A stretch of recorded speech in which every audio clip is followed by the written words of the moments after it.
Assalamualaikum warahmatullahi wabarakatuh. Di sini saya akan membahas tentang hakikat pengendalian manajemen. Pengendalian adalah suatu konsep yang luas yang dapat diterapkan pada manusia, benda, situasi, dan organisasi. 6 istilah yang sering digunakan untuk membahas subjek pengendalian yaitu: yang pertama, strategi. Strategi adalah suatu rencana tindakan jangka panjang yang luas dan bersifat umum yang menentukan rumusan kebijakan organisasi dan program-program tindakan. Yang kedua yaitu kebijakan. Kebijakan adalah aturan atau seperangkat aturan yang luas yang menuntun dan mengarahkan tindakan-tindakan dalam organisasi.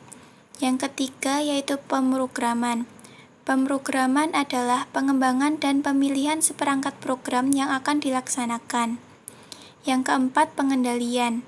Pengendalian yaitu mengarahkan seperangkat variabel ke arah tercapainya sasaran atau tujuan. Yang kelima yaitu pengendalian manajemen.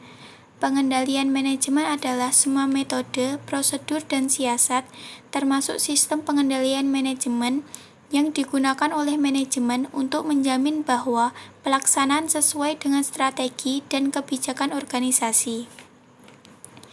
Yang keenam yaitu sistem pengendalian manajemen. Sistem pengendalian manajemen adalah struktur dan proses sistematis yang terorganisasi yang digunakan manajemen dalam pengendalian manajemen. Selanjutnya, membahas tentang hakikat pengendalian. Dalam organisasi, para manajer dan karyawan harus dirangsang dan diarahkan untuk melakukan apa yang diinginkan pimpinan dan dikoreksi jika menyimpang dari tujuan manajemen.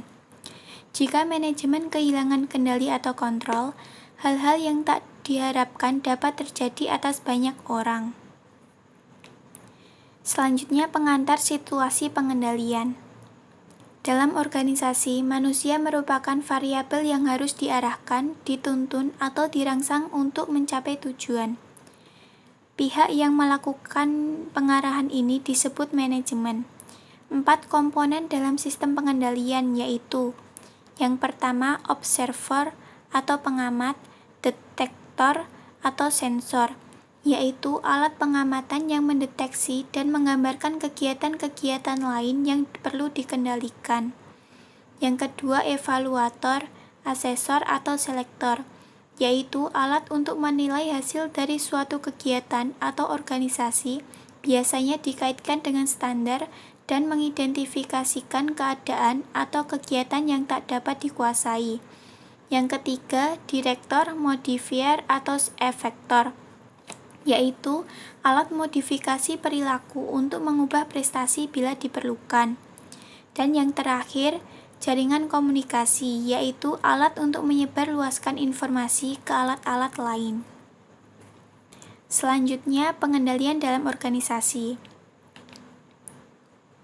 Beberapa pertimbangan kondisi yang dilakukan sebelum pemilihan alat-alat untuk detektor, selektor, dan efektor yaitu: yang pertama, lingkungan, baik eksternal maupun internal, di mana organisasi berada dan beroperasi. Yang kedua, besarnya kecenderungan organisasi atau bagian-bagiannya untuk lepas dari kendali. Yang ketiga, kelengkapan teknik dan alat-alat pengendalian yang ada untuk mengamati, menilai, dan mengubah kecenderungan kegagalan organisasi untuk mencapai tujuan. Sistem pengendalian atau kontrol sistem dalam organisasi berfungsi seperti otak pada pengemudi mobil yang mengarahkan dan menuntun organisasi ke tujuan yang diinginkan.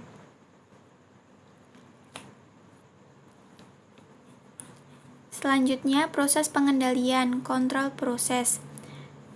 Terdapat 3 proses pengendalian, yaitu tindakan perencanaan, pelaksanaan tindakan, dan evaluasi tindakan, yang terjadi sebelum, selama, dan sesudah suatu tindakan atau kejadian. Proses perencanaan dan pengendalian yang ada dalam organisasi. Yang pertama, pengendalian manajemen. Pengendalian manajemen atau manajemen kontrol adalah proses yang digunakan manajemen untuk memastikan bahwa organisasi melaksanakan strategi-strateginya. Dalam hal ini terdapat proses. Pengendalian manajemen mencakup sistem pengendalian manajemen. Manajer, pertimbangan-pertimbangan psikologis menjadi dominan dalam pengendalian manajemen. Tujuan, pengendalian manajemen bertujuan menerapkan strategi-strategi untuk mencapai tujuan organisasi. Efisiensi dan efektivitas. Efektif diartikan sebagai kemampuan suatu unit untuk mencapai tujuan yang diinginkan, sedangkan efisien menggambarkan beberapa masukan atau input yang diperlukan untuk menghasilkan satu unit keluaran atau output. Kepastian. Fungsi manajer adalah memastikan bahwa pekerjaan telah dilakukan orang lain dan membutuhkan kepastian yang konstan bahwa pekerjaan tersebut memang sedang dilakukan. Selanjutnya, karakteristik sistem pengendalian manajemen. Sistem pengendalian manajemen dipusatkan pada program-program dan pusat-pusat pertanggungjawaban. Informasi yang diproses terbagi menjadi dua jenis, yaitu data terencana dan data aktual. Sistem pengendalian manajemen adalah sistem organisasi total yang merangkum semua aspek dalam operasi organisasi. Sistem pengendalian manajemen biasanya berhubungan erat dengan struktur keuangan. Yang kelima, aspek-aspek perencanaan dari sistem pengendalian manajemen cenderung mengikuti pola dan jadwal tertentu. Yang terakhir, sistem pengendalian manajemen merupakan sistem yang terkoordinasi dan terpadu. Yang kedua, perencanaan strategis. Perencanaan strategis atau strategic planning adalah proses untuk menentukan tujuan-tujuan organisasi dan merumuskan strategi umum yang akan dipakai untuk mencapai tujuan-tujuan tersebut. Perbedaan antara pengendalian manajemen dengan perencanaan strategis dapat dilihat dari karakteristiknya. Fokus rencana.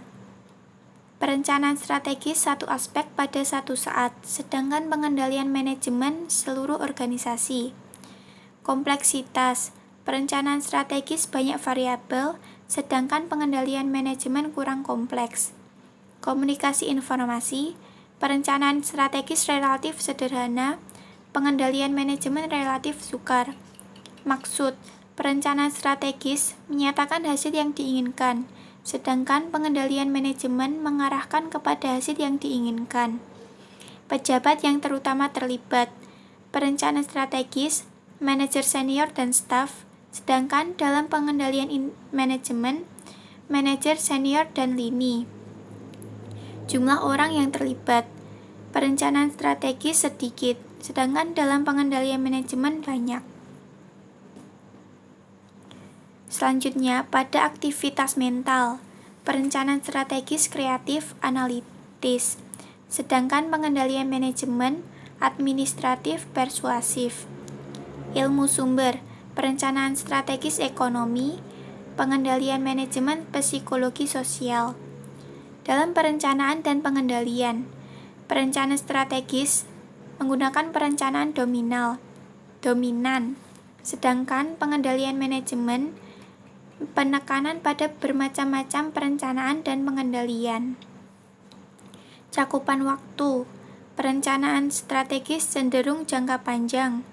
Pengendalian manajemen juga cenderung jangka panjang. Hasil akhir. Perencanaan strategis, kebijakan dan program.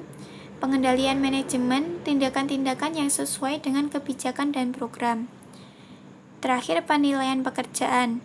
Perencanaan strategis sangat sukar, sedangkan pada pengendalian manajemen tidak terlalu sukar. Yang ketiga, pengendalian tugas. Pengendalian tugas task control adalah proses untuk memastikan bahwa tugas-tugas tertentu dilaksanakan secara efektif dan efisien. Sistem ini terdiri dari 3 bagian yang saling berhubungan. Yang pertama, identifikasi titik-titik kegiatan seperti penjadwalan dan tingkat persediaan, inventory. Ini akan tergantung pada sejauh mana tingkat pengendalian tugas diperlukan.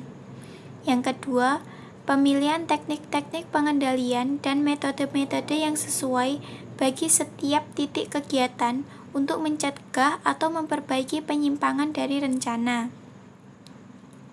Yang ketiga, review atau tinjauan ulang yang terus-menerus. Di sini untuk memastikan bahwa sistem tersebut memadai untuk pengendalian dan bahwa karyawan tidak berkeberatan terhadap sistem tersebut.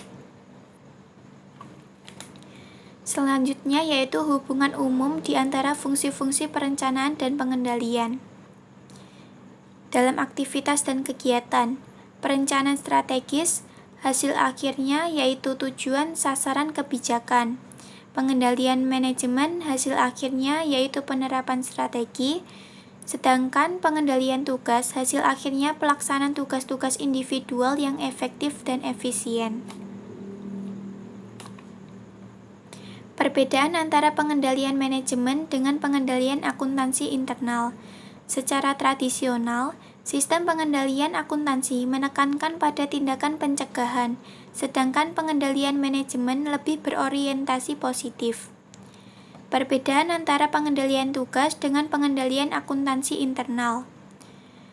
Biasanya, pengendalian akuntansi internal menggunakan ukuran-ukuran keuangan, sedangkan pengendalian tugas dapat menggunakan ukuran bukan keuangan.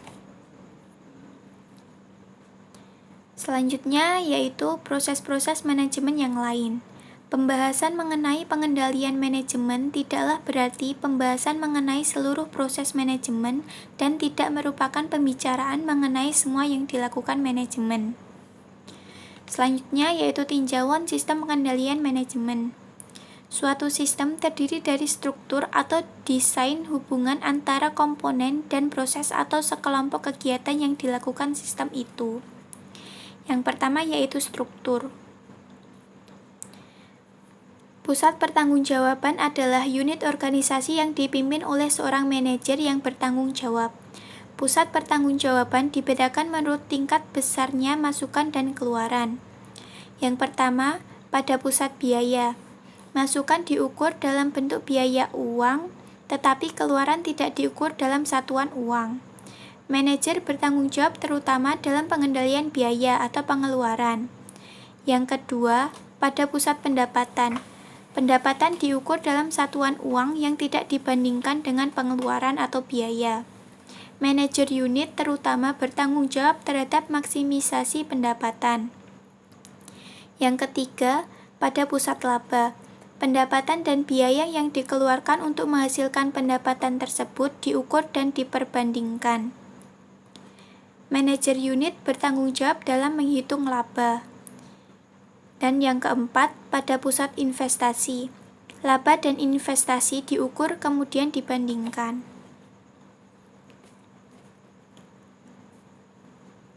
Selanjutnya, terdapat proses. Melibatkan komunikasi informal dan interaksi antara manajer dengan karyawan. Komunikasi informal terjadi lewat memo, pertemuan, percakapan, bahkan lewat isyarat-isyarat, misalnya ekspresi wajah. Sistem pengendalian formal meliputi tahapan-tahapan yang saling berkaitan, yaitu yang pertama, pemrograman. Pemrograman adalah proses memilih program tertentu untuk kegiatan-kegiatan organisasi. Yang kedua, penganggaran. Budgeting. Pada proses penganggaran, penyusunan dilakukan dengan mengumpulkan anggaran, bagian, dan divisi yang merupakan tanggung jawab para manajernya. Proses penyusunan anggaran pada dasarnya merupakan negosiasi antara manajer pusat pertanggungjawaban dengan atasannya untuk menetapkan apa yang harus dilakukan manajer dan bagaimana caranya. Yang ketiga, operasi dan pengukuran. Untuk tujuan terakhir, data aktual dari hasil dilaporkan dengan cara yang memungkinkan pembandingan dengan anggaran. Dan yang terakhir yaitu pelaporan dan analisis. Sistem pengendalian manajemen berfungsi sebagai alat komunikasi. Pelaporan juga digunakan sebagai alat pengendalian. Beberapa diturunkan dari analisis yang mengembangkan rencana dan membandingkan hasil aktual dengan hasil yang direncanakan, dengan penjelasan-penjelasan mengenai penyimpangan yang ada. Sekian materi yang bisa saya bahas, kurang lebihnya mohon maaf. Terima kasih. Wassalamualaikum warahmatullahi wabarakatuh.